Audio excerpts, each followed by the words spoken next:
किसी गांव में एक गरीब आदमी रहता था। वह दिन भर जंगल से लकड़ियां काटता और कस्बे में जाकर बेचता, मगर जो पैसे मिलते वह घर के खर्च के लिए बहुत कम होते। अक्सर ऐसा होता कि वह और उसकी पत्नी भूखे ही सो जाते। एक दिन वह थका हारा घर आया और पत्नी से कहने लगा, हम कब तक यूं ही गुजारा करेंगे? मेरा ख्याल है कि मैं किसी दूसरे गांव जाकर मजदूरी करूं ताकि हमारे हालात बेहतर हो सके।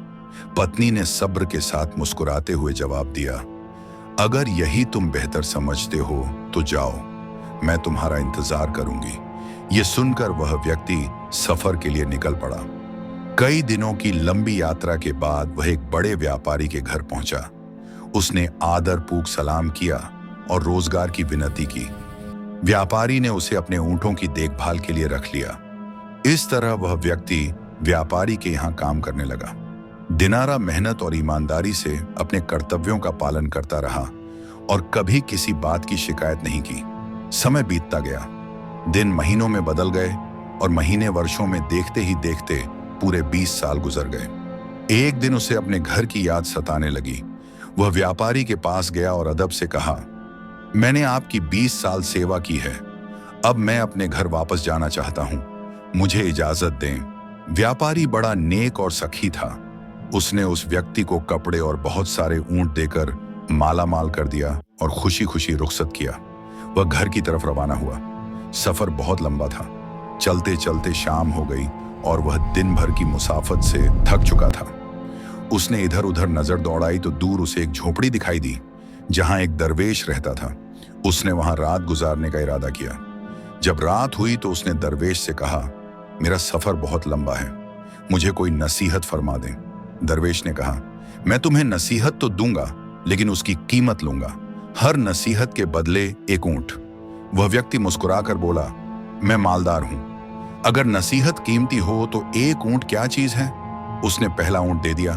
दरवेश ने पहली नसीहत दी, जब भी आसमान पर सितारे एक सीधी कतार में नजर आए, तुरंत किसी पहाड़ पर चले जाना। वह व्यक्ति हैरान होकर बोला, यह नसीहत किस काम की? कोई और नसीहत बताइए। दरवेश ने कहा, नई नसीहत की अलग कीमत होगी। उसने दूसरा ऊंट दे दिया।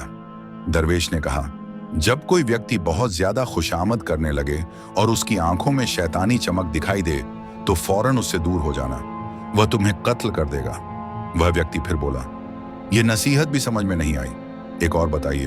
फिर दरवेश ने तीसरी नसीहत दी, सब्र कर लेना, लेकिन कभी किसी इंसान को कत्ल मत करना। अगली सुबह वह 3 ऊंट देकर खामोशी से अपनी राह पर चल पड़ा। दिन गुजरते गए, सफर लंबा था और वह तीनों नसीहतें झन से मंद पड़ गई। एक रात वह एक गांव पहुंचा और वहां रात गुजारने का इरादा किया। जब वह सोने लगा तो उसकी नजर आसमान पर पड़ी, जहां सितारे एक सीधी कतार में जगमगा रहे थे।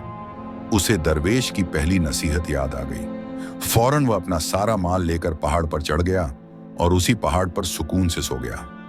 सुबह जब आंख खुली तो नीचे का मंजर देखकर हैरान रह गया। गांव मुकम्मल तौर पर पानी में डूबा हुआ था और कोई भी जिंदा नहीं बचा था। अगले दिन वह अपना सामान लेकर दोबारा सफर पर निकल पड़ा। चलते चलते दिन ढलने लगा। दूर उसे एक घर नजर आया।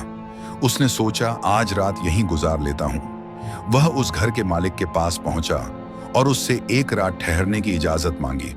घर के मालिक ने बड़ी खुशामद की और उसे रहने की जगह दे दी, लेकिन उसकी आंखों में अजीब सी शैतानी चमक थी। यह देखते ही उसे दरवेश की दूसरी नसीहत याद आ गई। रात को उसने अपना बिस्तर ऐसे फैला दिया कि लगे वह सो रहा है और खुद अपने माल के साथ चुपके से दूर हट गया। कुछ देर बाद उसने देखा कि वह व्यक्ति हाथ में खंजर लिए बिस्तर पर वार कर रहा था। वह फौरन वहां से निकल गया और अपनी जान बचा ली। आखिरकार कई दिनों के सफर के बाद वह अपने गांव के करीब पहुंचा। अचानक उसकी नजर अपने घर पर पड़ी, जहां उसकी पत्नी किसी अजनबी नौजवान के साथ चारपाई पर सो रही थी। उसका खून खौल उठा। दिल में आया कि उस नौजवान को कत्ल कर दे। जैसे ही कदम आगे बढ़ाया, उसे दरवेश की तीसरी नसीहत याद आ गई, सब्र कर लेना, लेकिन किसी का कत्ल मत करना। वह रुक गया और गांव में जाकर अपने बारे में लोगों से पूछने लगा। गांव वालों ने बताया, बरसों पहले तुम रोजी कमाने चले गए थे।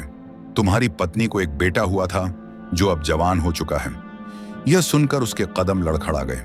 जिस नौजवान को वह कत्ल करने वाला था वह दरअसल उसका अपना बेटा था।